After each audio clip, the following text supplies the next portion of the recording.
Okay, my name's Marilyn. I'm a targeted individual. I live in Kettering, Ohio.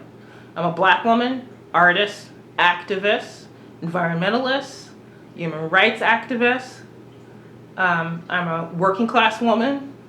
And I want to expose white supremacy in the gang stalking organizations that are across the country and probably the world. That this is probably just a white supremacist kind of Nazi war with these new weapons. Of course, we know that Nazis, the majority of the people that they slaughtered and murdered and genocided were other white people. Okay? Now, I want to talk about white supremacy in Ohio and Montgomery County with these gang stalkers. They have combined two cities, Kettering and Dayton. And one of the primary tactics that they're using is I'm the torture victim of both cities. So it's a lot of people in the hive. I'm not interested in arguing about whether this is true or not. It's not all a chatterbox. It's not just V2K. It's brain-to-brain communication with lots of psychotic black men and black women. And they attack me 24 hours a day. I just sat on the toilet and I was going to take a shower to get ready for work.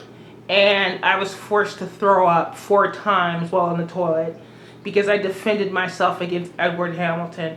That what they've done is they've gotten the hive to keep the dangerous blacks away from other people. They forced them on me. So one of the things they've done is said, concentrate on Maryland. So I have large groups of people torturing me all day under mind control.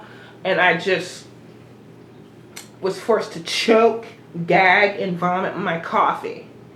And this happens all the time. Okay? And these are black women and black men doing this to me. But what I want to say really quickly is that they are suffering from self-hatred. These are white supremacist people that have made a deal that they will allow them to make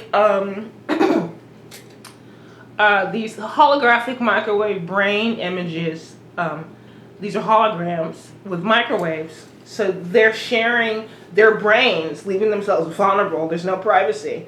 And if they make visuals with their brains of black people, they don't get their cocaine, and they don't get their crack, and they don't get their gifts.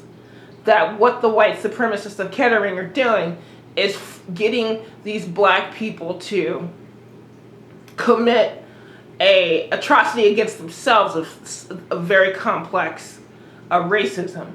So they make these thoughts of white people, white men, white children, white women.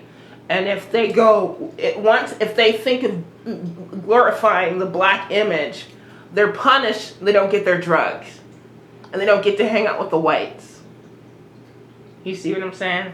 And you see, when you have that dream modification, when you see these weird dreams or weird visuals, even when you're not dreaming, these are your perps who are forcing their thoughts onto you. Okay, that's what that is. These are not your thoughts. These are not real dreams, and it's not real sleep.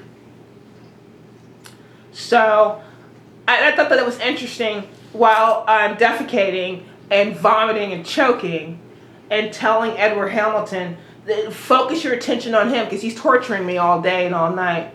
He tries to live inside my brain. He was previously homeless. He's a crackhead. He's in his 50s. I think he went to Roosevelt High School. Michael Warden also went to Roosevelt High School. It's one of the oldest black schools in Dayton, Ohio, in the black community. And they both went there. I actually tried to look up their images. I couldn't find them. So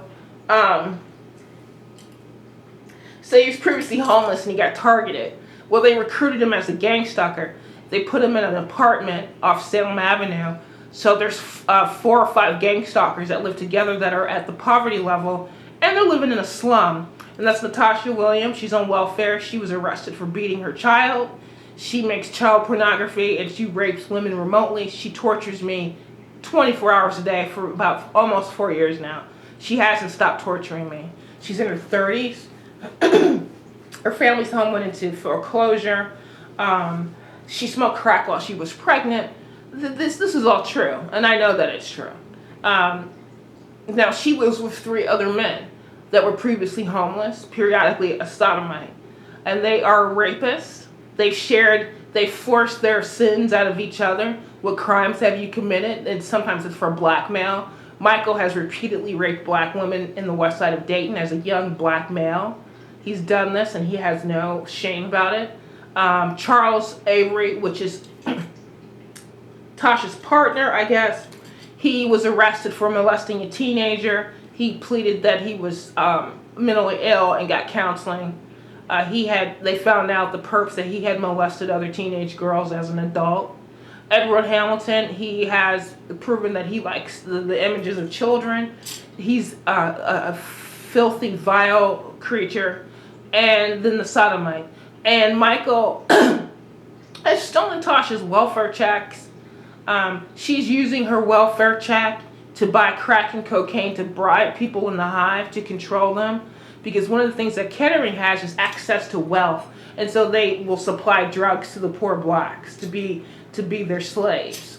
And so Tasha said, well, I will do that with my welfare check. And so she's committing fraud. It's a federal offense. She's going to go to prison if I find her. And she's buying crack and cocaine and paying people to torture me with that crack and cocaine. So it's very sick and twisted. Thank you for listening.